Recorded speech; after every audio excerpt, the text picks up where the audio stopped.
Olá, boa tarde a todos vocês que nos acompanham em mais um programa Casa Saudável, que é exibido aqui pela TV JC às sextas-feiras. Hoje nós estamos com o Dr. Álvaro Ferraz, que ele é chefe do setor de cirurgia geral do Hospital das Clínicas e professor da Universidade Federal de Pernambuco. Nós vamos conversar com o Dr. Álvaro sobre o tratamento cirúrgico da obesidade. Quem vai conversar comigo e com o Dr. Álvaro também é a repórter Malu Silveira. E aqui ao meu lado, Dr. Álvaro, muito obrigada. Prazer. Por estar aqui conosco. Eu queria começar perguntando para o senhor, Dr. Álvaro, a gente tem observado que a cada ano vem crescendo muito o número de cirurgias bariátricas em todo o Brasil. E em 2016, o Brasil ultrapassou a marca de mais de 100 mil cirurgias realizadas. Como é que o senhor vê isso? Como é que o senhor explica isso, esse aumento no número de cirurgias bariátricas no país? Esse é um dado, viu, Cíntia, que do mesmo jeito que é preocupante, porque mostra um pouco a dimensão com que a obesidade está crescendo no mundo todo e no Brasil também. Entendeu? Só para você ter uma ideia, hoje a obesidade é a maior epidemia mundial. O número de obesos novos, ele aumenta de uma maneira geométrica em todo o mundo.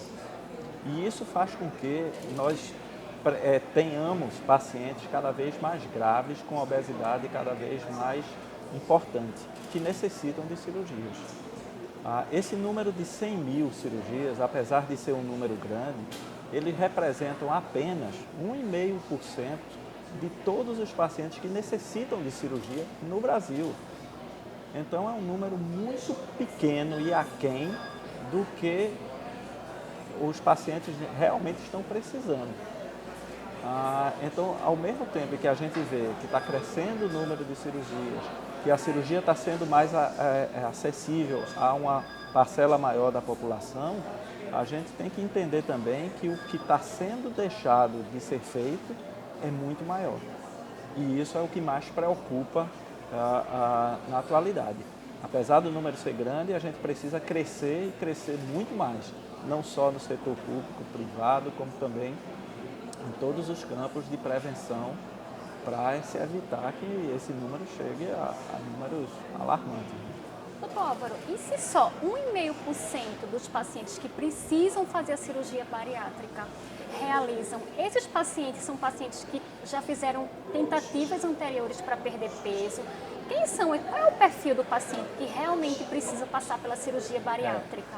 A gente está falando, se a gente for entender que esses pacientes que vão para a cirurgia bariátrica são aqueles pacientes obesos graves, aqueles pacientes obesos severos, em que o IMC ultrapassa 35 ou 40.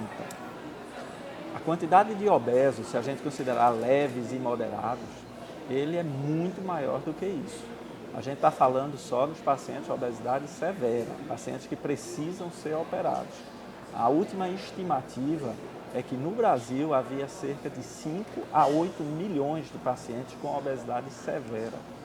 Entendeu? E se a gente está operando 100 mil pacientes, você veja a quantidade de pacientes que estão deixando de ser operados, deixando de ser tratados adequadamente.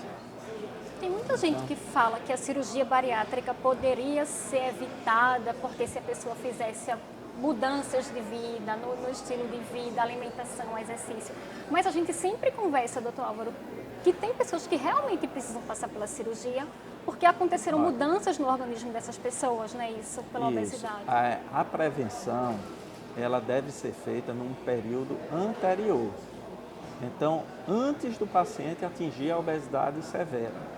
Na hora que o paciente atinge a obesidade severa, a probabilidade dele conseguir perder peso e manter é menos de 1%, mesmo que ele faça tudo certinho. E isso daí a gente precisa entender que a obesidade, depois de um certo ponto, ela vira uma doença grave, que mexe com a produção de hormônios, de substâncias, que torna a tarefa de perder peso quase impossível para o paciente. Então, é uma coisa muito mais complexa do que a gente chegar e dizer para o paciente, se você fizer dieta e exercício, você vai conseguir. O obeso grave não consegue. Infelizmente, ele não vai mais conseguir.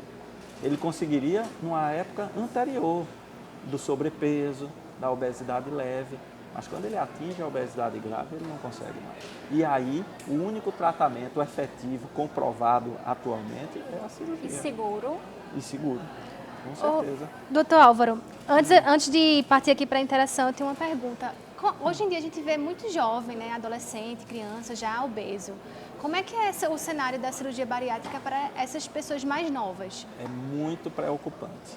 É muito preocupante e é um cenário que, assim, vem despertando discussões no mundo todo. No último congresso mundial que foi em São Paulo, a gente teve quase que um dia todo de discussões para cirurgias em adolescentes e em crianças. Porque a gente tem que ver também que em algumas crianças, elas deixam de andar e elas estão correndo risco de morte por conta das alterações que a obesidade severa causa. E isso em alguns países, em alguns locais, isso tem uma proporção muito grave. Por outro lado, a gente sabe que a cirurgia determina algumas alterações morfológicas e anatômicas do paciente, que um adolescente ele tem uma dificuldade de percepção disso, o que pode também causar alguns problemas no futuro.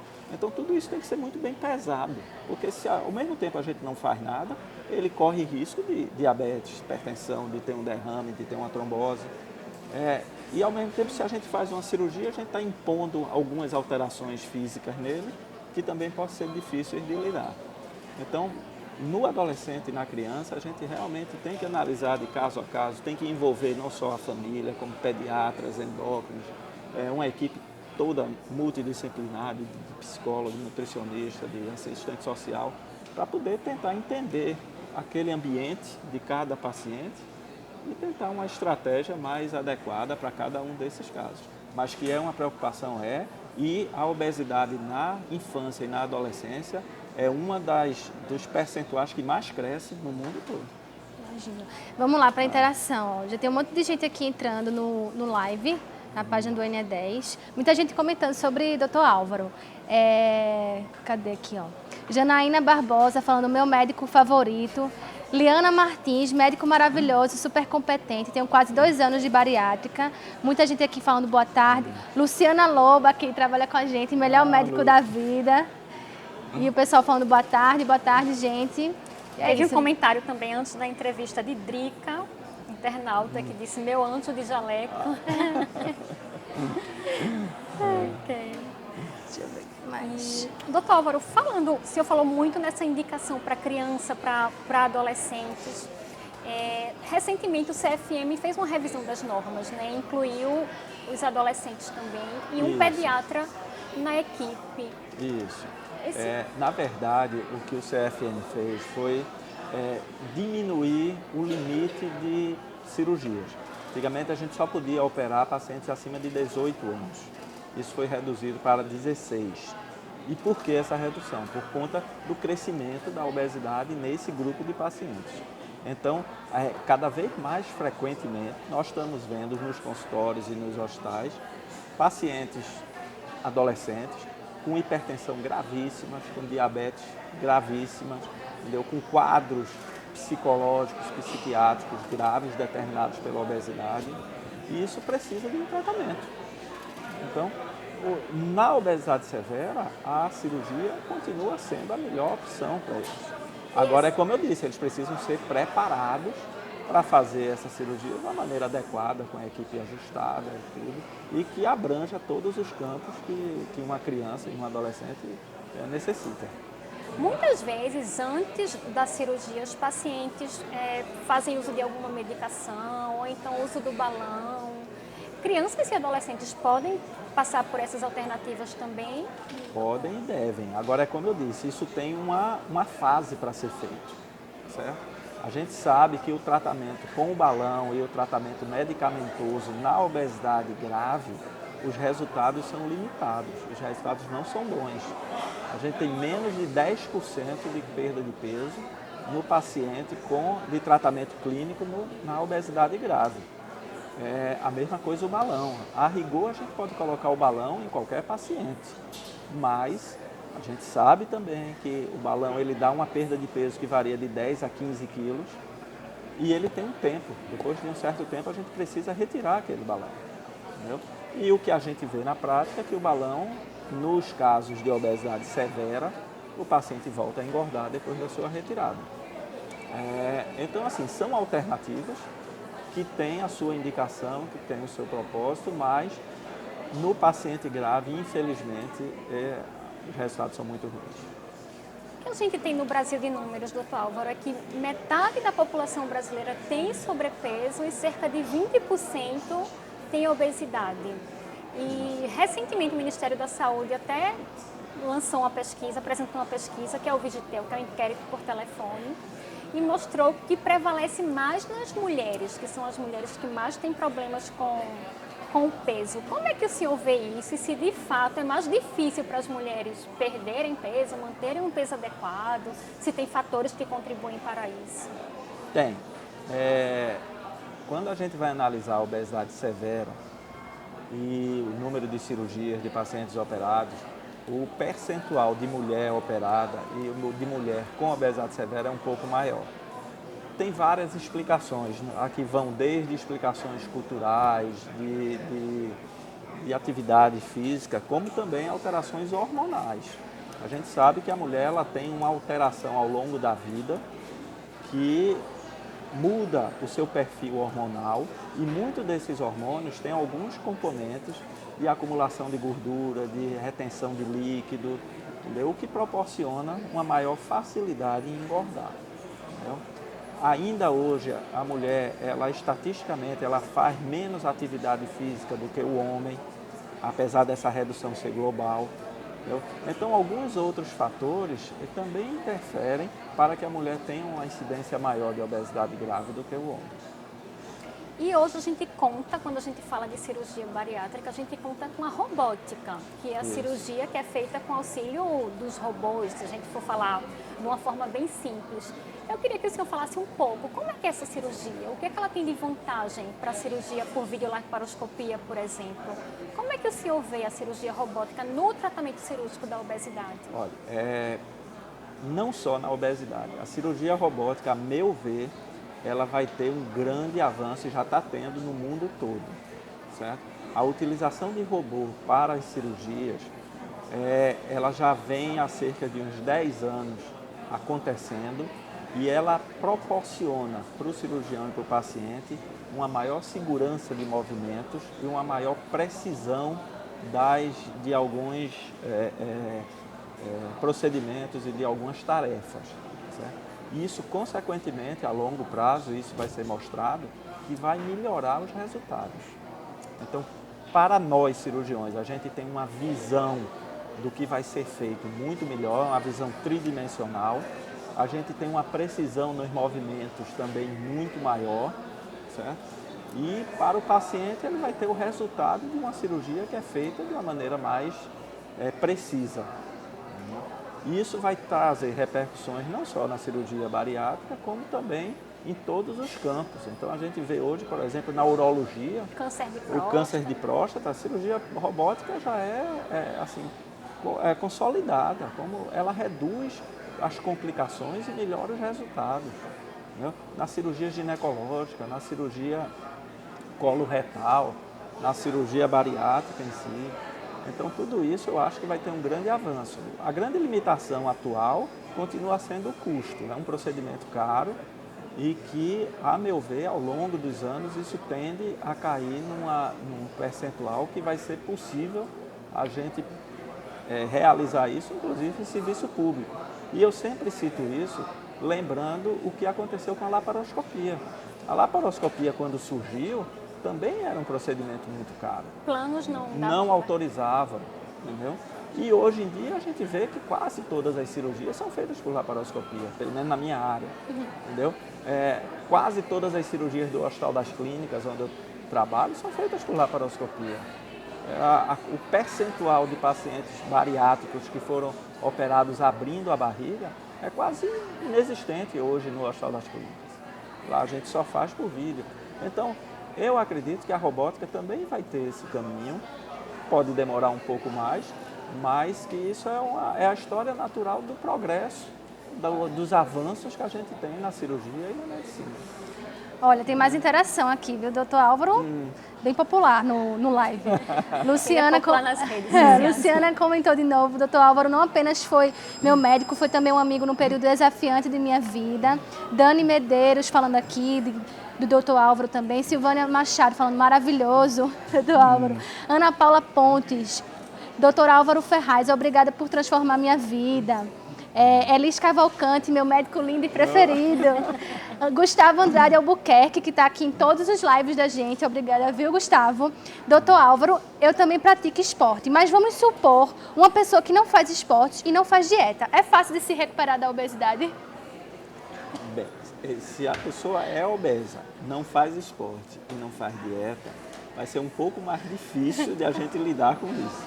A gente precisa entender que a obesidade, quando a gente começa a ganhar peso, é porque a gente está ingerindo mais do que está gastando. Entendeu? Então, para a gente perder peso ou manter, a gente precisa consumir menos ou igual o que a gente está gastando. Se a gente faz exercício, a gente gasta mais, a gente pode comer um pouquinho mais. Entendeu? Então, essa interação de que entra e o que sai é o resultado do nosso peso.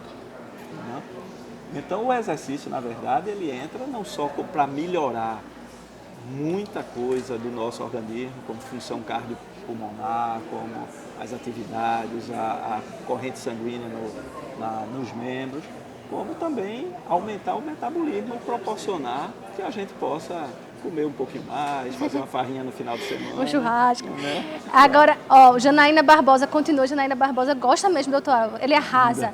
Nelba Ricardo, manda um beijo para as Alvaretes. Por aqui vai. Eu tenho um questionamento. Como é que é o acompanhamento do paciente que vai se submeter à cirurgia bariátrica, tanto antes como depois? Existe toda uma equipe que acompanha? Exato. Quais são as recomendações no pós-operatório?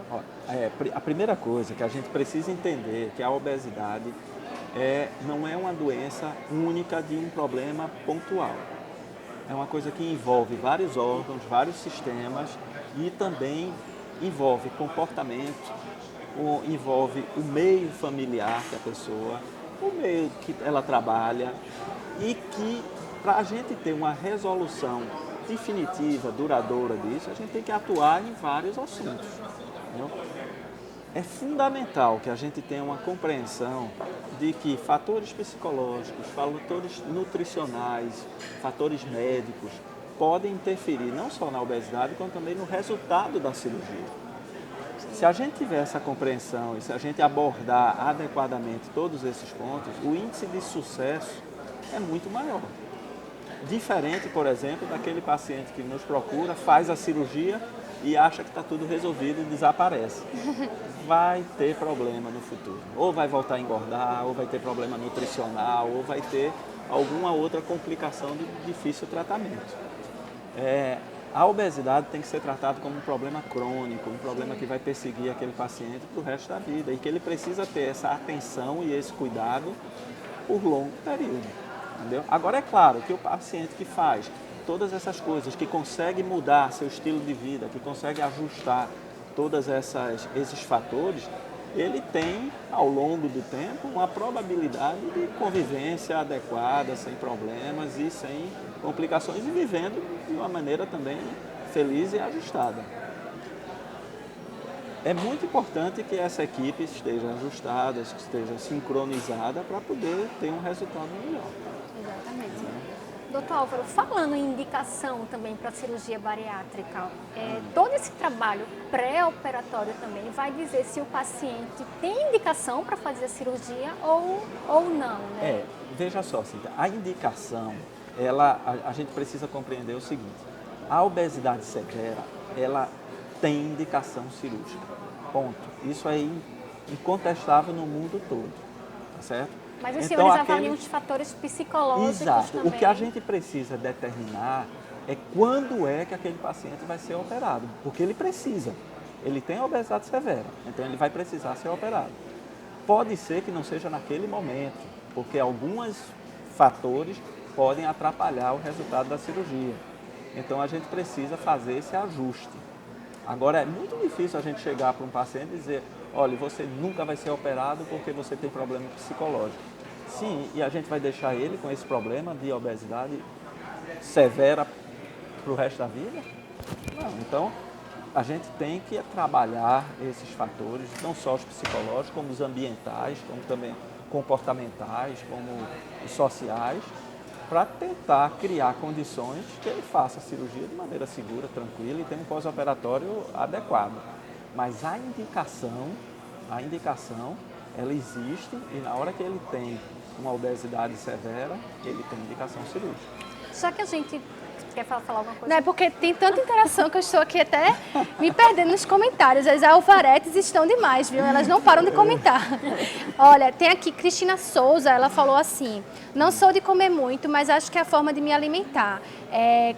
Cada dia que passa ganho mais peso, já pensei em fazer a cirurgia bariátrica, mas tenho medo. Acho que, como é que é essa questão assim, como é que o paciente vai saber se precisa fazer a cirurgia, para qual médico tem que ser direcionado, como é que é assim? Inicialmente, a gente sempre recomenda que o paciente procure o endocrinologista. Sim. Certo? Não só para determinar o grau de gravidade dessa obesidade, como também para descartar alguns outros fatores, principalmente fatores endócrinos, que possam estar causando essa obesidade. Porque se a gente imaginar, por exemplo, que ele está obeso por um excesso de produção de um determinado hormônio, a cirurgia não vai ter efeito naquele caso. Então, a gente precisa primeiro determinar qual é o caso da obesidade e se essa obesidade tem indicação cirúrgica. Normalmente, quem faz isso é o endocrinologista. Depois que ele vai para o endocrinologista encaminha para as equipes cirúrgicas, onde ele vai ter o preparo para essa cirurgia. A cirurgia bariátrica é uma cirurgia grande, é uma cirurgia de grande porte. E o paciente obeso mórbido, ele é um paciente mais grave. Sim. Ele raramente, ele é só obeso. Ele normalmente tem obesidade, hipertensão, é diabetes, é problema no fígado, é problema de coagulação. Então são vários outros fatores que isso torna a cirurgia uma cirurgia mais complexa, uma cirurgia com um risco um pouco maior, exatamente. Então toda essa preparação tem que ser muito bem feita, tem que ser analisada todos esses fatores para a gente fazer a cirurgia da maneira mais segura, mais tranquila possível. Certo. E falando em preparação, doutor Álvaro, do momento correto de fazer a cirurgia, a gente relembra do Carlinhos, o jovem paraibano, que chegou em 2015, julho de 2015, se eu não me engano, no Hospital das Clínicas, pesando 420 quilos. Ficou um tempo lá no hospital e ele não teve a indicação para a cirurgia, pelo menos por enquanto. Mas a gente sabe que ele perdeu peso, né, doutor Álvaro? Explica um pouco como é que conduzir, acompanhar casos tão delicados, assim, como o de Carlinhos. E só fazendo um parênteses, eu fui atrás de Carlinhos está em Patos, sendo acompanhada pelo um núcleo lá especializado, está tendo uma equipe multidisciplinar, professor de educação física, médicos, e já está menos de 200 quilos, já. Ele já voltou também várias vezes, né, doutor? Isso.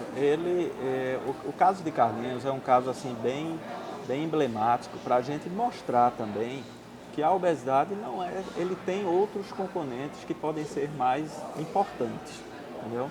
Então o Carlinhos, ele chegou e ele continua sendo acompanhado por nós, a cada 3 meses ele vai lá no Hospital das Clínicas, passa um dia e no outro ele volta. E ele precisou que toda uma estrutura da Prefeitura de Patos fosse colocada à disposição dele, porque ele tem muito mais problemas sociais do que o problema médico em si. Tanto é que só o fato de a gente ter mudado o seu ambiente, mudado a estrutura familiar e social dele, fez ele perder mais de 230 quilos. Sem medicação, sem remédio, nada, sem nada. Só aquela estrutura na qual ele vivia. Ele não andava, ele só se arrastava. E hoje ele está andando, fazendo exercício e está começando a ter uma vida social, uma vida em que ele faz esses movimentos. Só que ele ainda continua obeso mórbido, ele continua com a obesidade severa e ele continua com algumas alterações que precisam ser enfocadas, mas não agora. A gente primeiro está tentando resolver esses problemas que naquele momento tinham uma dimensão muito maior do que o problema da obesidade em si. O senhor já operou quase 5.000 pacientes, já fez a cirurgia bariátrica, somando rede pública e rede privada. E Carlinhos foi o paciente mais pesado que chegou para o senhor? Foi o mais pesado. A gente tinha tido um anteriormente de 320 quilos, que por coincidência também era Carlinhos, mas esse era morador de Olinda.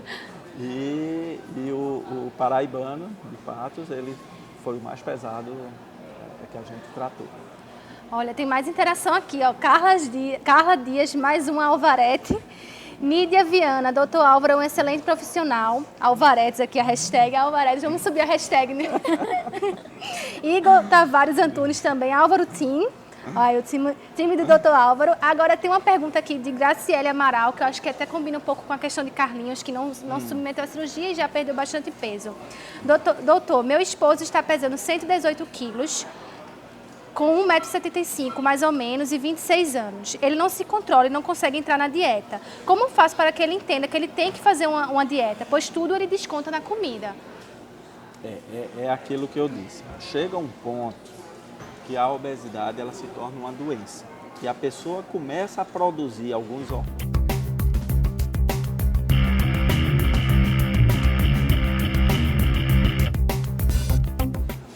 Então a gente tem alguns hormônios que pedem comida para a cabeça. Sim. E de acordo que o paciente vai engordando, a produção desse hormônio vai aumentando.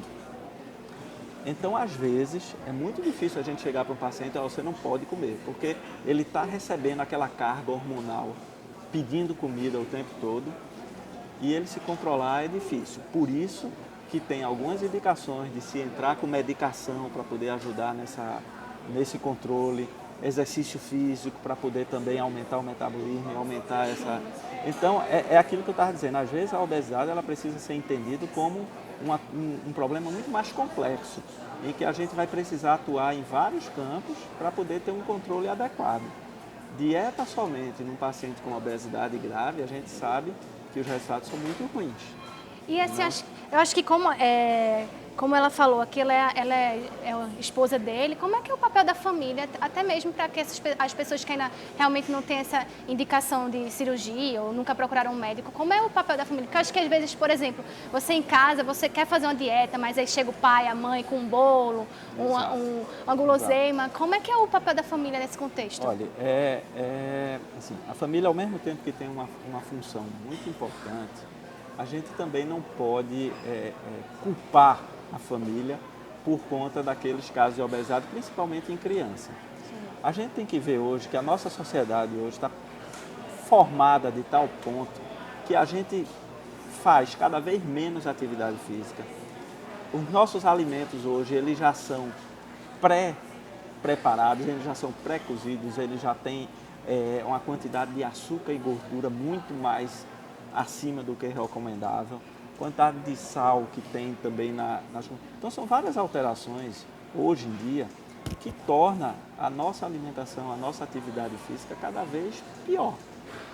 E isso compromete todos os campos. Então, por exemplo, eu chego em casa e vou instituir que minhas filhas vão comer apenas salada, comida saudável, e aí ela chega na escola, tem logo uma lanchonete lá que só vende hambúrguer, coxinha e refrigerante. Amo!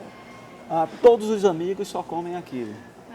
E aí ela chega em casa chorando, reclamando, tudo. Qual é o pai que não vai abrir mão e vai abrir uma exceção? E aí começa, não, só fim de semana então. Aí no outro dia já libera uma coisa. Então é uma função da família muito importante, mas a gente tem que reconhecer que também é uma atividade difícil nos moldes na qual a gente está vivendo hoje em dia. Exatamente. Então é complicado. Doutor Álvaro, e falando em técnicas e métodos da cirurgia bariátrica, vai e volta, a gente escuta polêmicas envolvendo a cirurgia bariátrica em relação à indicação, à regulamentação. Recentemente veio à tona essa discussão novamente por conta da cirurgia, por causa da cirurgia a que Romário foi submetido. Isso. Eu queria que o senhor falasse um pouco sobre essa cirurgia e é segura, não é segura, porque ficaram muitas interrogações. Né? Eu fico muito tranquilo para falar dessa cirurgia, porque a gente não só conhece bem essa história, como também no Hospital das Clínicas a gente já fez essa cirurgia entendeu? E comparou ela com alguns resultados. Essa cirurgia que Romário fez, que se chama interposição ileal, é uma cirurgia que já vem sendo feita há cerca de mais de 20 anos, certo? Ela é feita em vários países do mundo de maneira regular e ela tem ótimos resultados no controle da diabetes. No Brasil, essa cirurgia não está autorizada, o CFM não autorizou. Então, ela só pode ser feita sob protocolos de pesquisa, que é como foi feito lá no Hospital das Clínicas, ou sobre autorização judicial. Então, o médico que fez a cirurgia de Romário, ele tem uma autorização judicial para fazer essa cirurgia, enquanto o processo de autorização não está sendo feito no CFM, certo? Nos nossos resultados do Hospital das Clínicas, essa cirurgia deu um ótimo controle da diabetes. Nós operamos 15 pacientes, 13 tiveram sua diabetes controlados, sem medicação, entendeu? Então, ela dá um bom resultado. Só que a outra cirurgia, o bypass, também dá um bom resultado, entendeu? Então, o que eu acho é que essa cirurgia que o Romário fez é uma cirurgia importante, é uma cirurgia segura e é uma cirurgia que deve estar disponível no arsenal de outras cirurgias para o cirurgião escolher no tratamento ou no controle da diabetes. Toda essa discussão só faz reforçar que a gente deve, quando pensar em cirurgia bariátrica, que a obesidade é uma doença, é um problema complexo e que precisa de uma boa indicação, tanto para o tratamento cirúrgico ou o tratamento clínico, né, doutor Álvaro? Exato. E precisa compreender, sabe, sim, assim, que cada paciente é um mundo diferente. Então, tem pacientes que vão ter excelentes resultados. Tem outros que vão engordar tudo de novo. Tem outros que vão se dar melhor com uma cirurgia do que com outra. E isso tudo, aí entra o papel do cirurgião, da equipe multidisciplinar, em analisar e tentar identificar cada situação para cada paciente. Nós estamos chegando ao fim do nosso programa. Tem mais algum recado? Tem muitos aqui, eu não queria nem deixar de dizer. A Ayla Nogueira, 16 dias em recuperação e só tenho a agradecer a doutor Álvaro pelo respeito e responsabilidade que dispensa aos seus pacientes.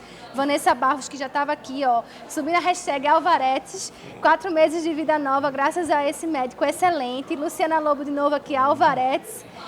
E para fechar, né, porque não dá mais tempo, Igor Tavares, fiz bariátrica em dezembro de 2012, eliminei mais de 60 quilos. O segredo do sucesso é continuar acompanhamento pela equipe médica e fazer tudo o que eles indicam no pós-cirúrgico. Dr. Álvaro e equipe cuidaram e cuidam de mim até hoje. Aquele forte abraço. E a gente vai parar por aqui, porque senão os Alvaretes não vão parar de falar no live. E aí, quem quiser continuar enviando perguntas, a gente repassa para Dr. Álvaro em algum outro momento e compartilha. No próximo domingo, no Jornal do Comércio, a gente continua falando sobre cirurgia bariátrica, com a matéria com o Dr. Álvaro também. Quem não conseguiu acompanhar todo o programa, ele fica disponível na página do portal NE10, também vai ficar disponível no blog Casa Saudável. Agradeço muito a sua participação, Dr. Álvaro. Espero contar com o senhor em futuras matérias também, como sempre. Muito obrigada. Boa tarde a todo mundo. E até a próxima sexta-feira. Muito obrigada a todos. Até mais, boa tarde.